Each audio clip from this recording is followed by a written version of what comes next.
চিকিৎসা শুরু হয়েছিল, কিন্তু শেষ করা যায়নি। চিকিৎসা শুরু করার মতো সামান্য সামর্থ্য ছিল, কিন্তু অসুখ যখন দীর্ঘ হয় টাকাটা ফুরিয়ে যায়। চুপচাপ ওষুধ কমায়, পরীক্ষা বাদ দেয়,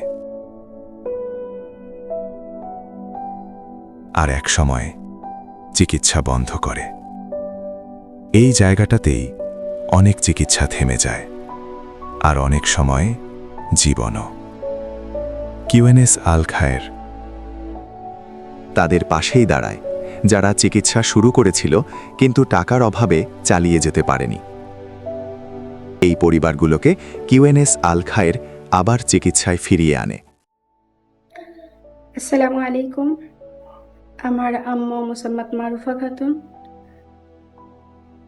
তিনি ক্যান্সার রোগে ভুগতেছিলেন।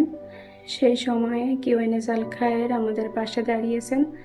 তার ট্রিটমেন্টের সমস্ত খরচ কিউএনএস আল খায়ের বহন করেন। প্রায় 6 লক্ষ টাকার মতো আমাদেরকে সহযোগিতা করেন। আমাদের পরিবারের পক্ষ থেকে কিউএনএস আল খায়ের জন্য অনেক দোয়া।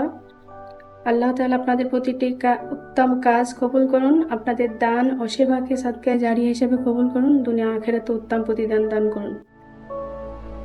ইসলামে বলা হয়েছে যে একটি জীবন রক্ষা করে সে যেন পুরো মানব জাতিকে রক্ষা করে। আপনার যাকাত এখানেই প্রযোজ্য, আপনার সাদাকা এখানেই প্রয়োজন। হয়তো চিকিৎসা শুরু হয়েছে, শেষটা আপনার দানের উপর নির্ভর করছে।